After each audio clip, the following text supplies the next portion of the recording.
Assalamualaikum dan salam sejahtera. KPF 4013 Falsafah dan Perkembangan Pendidikan Malaysia.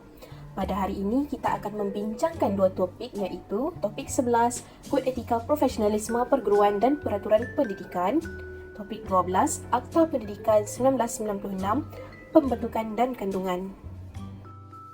Nama saya Nur Ain Atira binti Muhammad Nazrin, L2021201263 dan rakan saya Nur Atira binti Hashim, L202120125667. Dalam topik 11 Kod Etika Profesionalisme Keguruan dan Persatuan Pendidikan di Malaysia, kita akan membincangkan 4 subtopik, iaitu 1.1 Hubung kait kerjaya guru dan amalan Kod Etika Profesionalisme di Malaysia, 1.2 Pelaksanaan Kod Etika Profesionalisme Keguruan dan Cabaran di Malaysia, 1.3 Pelaksanaan Peraturan dan Undang-Undang Pendidikan dalam amalan pendidikan di Malaysia, 1.4 Tujuan dan fungsi peraturan-peraturan pendidikan yang dilaksanakan di Malaysia. Hubung kait kerjaya guru dengan amalan Kod Etika Profesionalisme di Malaysia.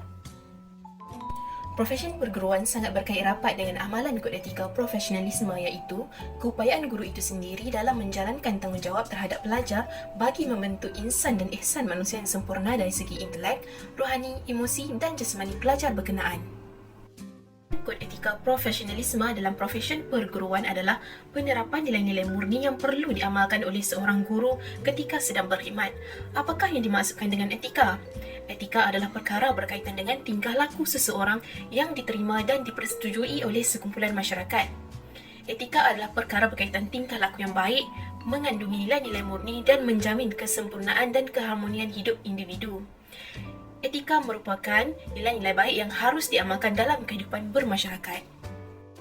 Sarji 1992 menyatakan bahawa etika profesional ialah semua garis panduan yang bertujuan untuk meningkatkan tahap kualiti, produktiviti dan disiplin dalam perkhidmatan dengan memberikan penekanan terhadap semua aspek yang berkaitan dengan peraturan dan peradaban, peranan nilai serta tingkah laku profesion dalam masyarakat.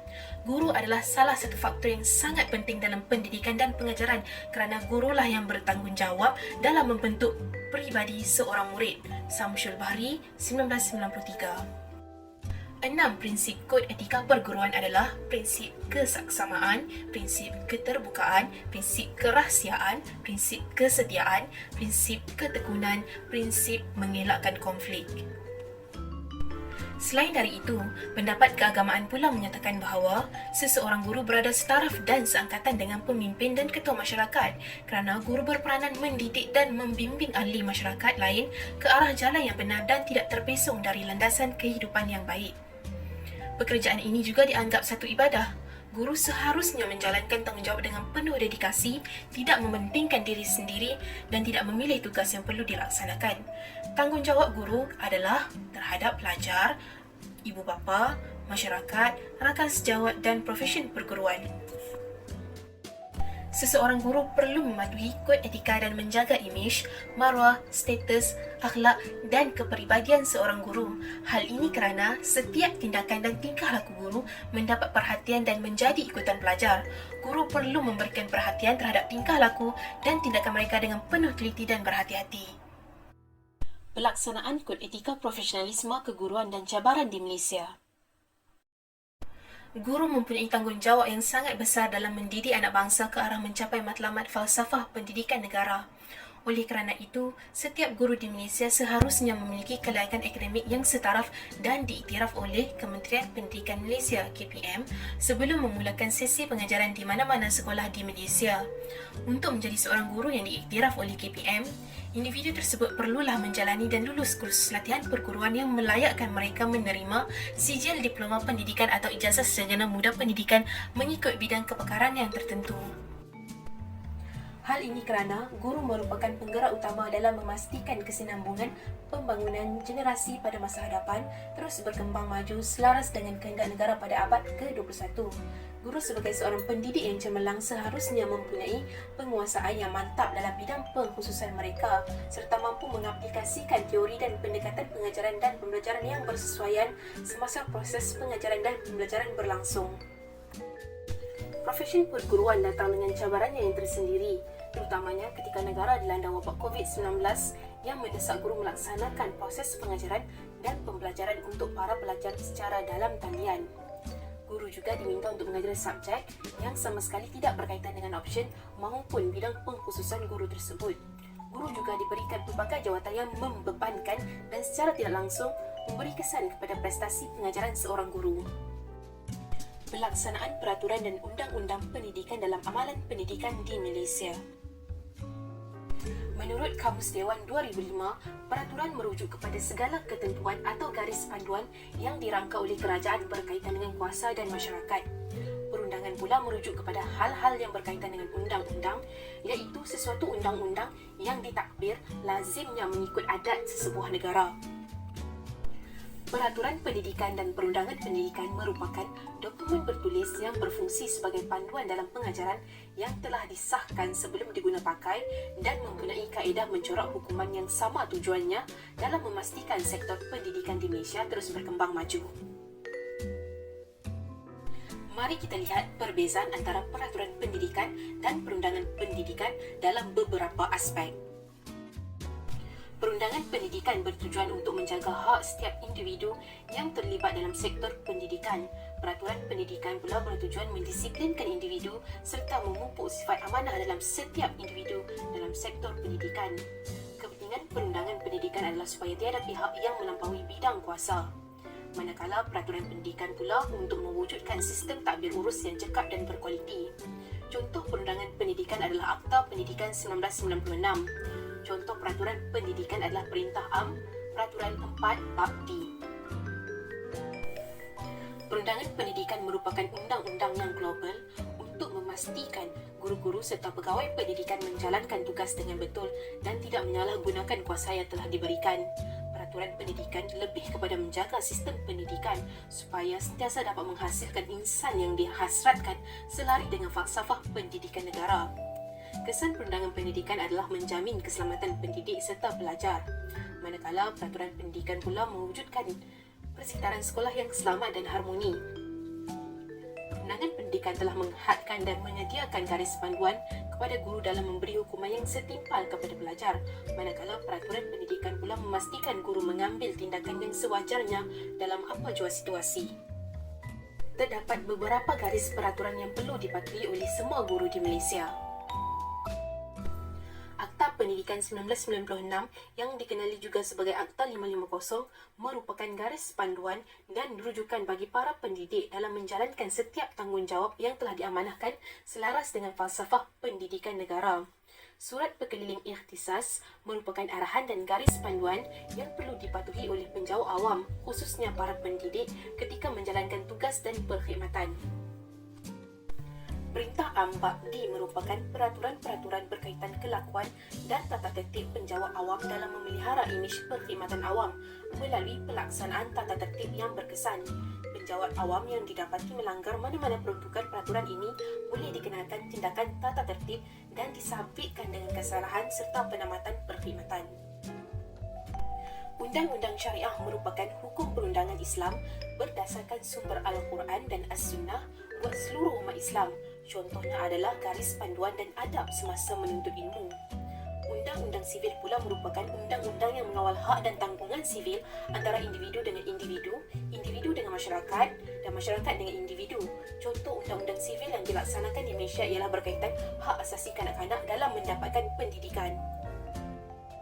Tujuan dan fungsi peraturan-peraturan pendidikan yang dilaksanakan di Malaysia.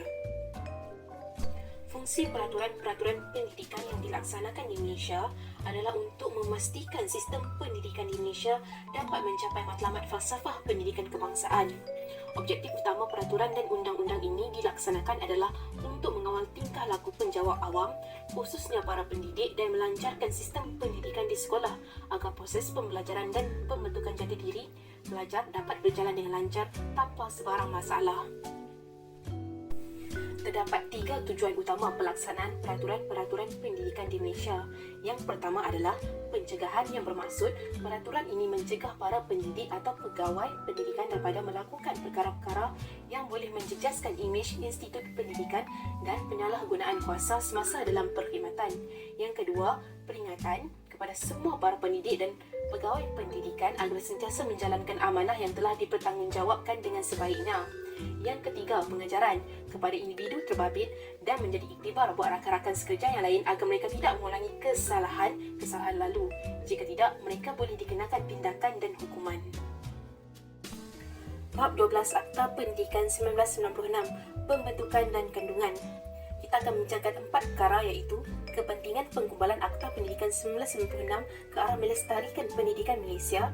Yang kedua, perbandingan kandungan Akta Pendidikan 1996 dan Akta Pelajaran 1961 dalam mempengaruhi perkembangan pendidikan negara. Yang ketiga, analisis kandungan Akta Pendidikan 1996 dari komponen peraturan berkaitan institusi pendidikan dan kurikulum. Yang keempat, kesesuaian Akta Pendidikan 1996 dalam menghadapi perubahan pendidikan di Malaysia. Kepentingan penggubalan Akta Pendidikan 1996 ke arah melestarikan pendidikan Malaysia. Terdapat beberapa kepentingan penggubalan Akta Pendidikan 1996 ke arah melestarikan pendidikan di Malaysia. Yang pertama, menjadikan sistem pendidikan lebih sistematik. Yang kedua, mampu menjadi garis panduan atau rujukan pelaksanaan pendidikan. Yang ketiga, memartabatkan bahasa Melayu sebagai bahasa kebangsaan. Yang keempat, mampu menyediakan kurikulum kebangsaan dan sistem peperiksaan yang sama. Yang kelima, mempertingkatkan pendidikan teknik. Dan yang seterusnya, mengambil kira kepentingan semua kaum. Seterusnya, mari kita lihat perbandingan kandungan Akta Pendidikan 1996 dan Akta Pelajaran 1951 dalam mempengaruhi perkembangan pendidikan negara. Akta Pendidikan 1996 pada dasarnya merupakan lanjutan atau pembaharuan bagi Akta Pendidikan 1961. Penggubalan akta baru ini adalah untuk memperluaskan skop dan memperkenalkan perundangan baru dalam sistem pendidikan Malaysia dan telah digubal berpandukan kepada perakuan utama Penyataan Razak 1956.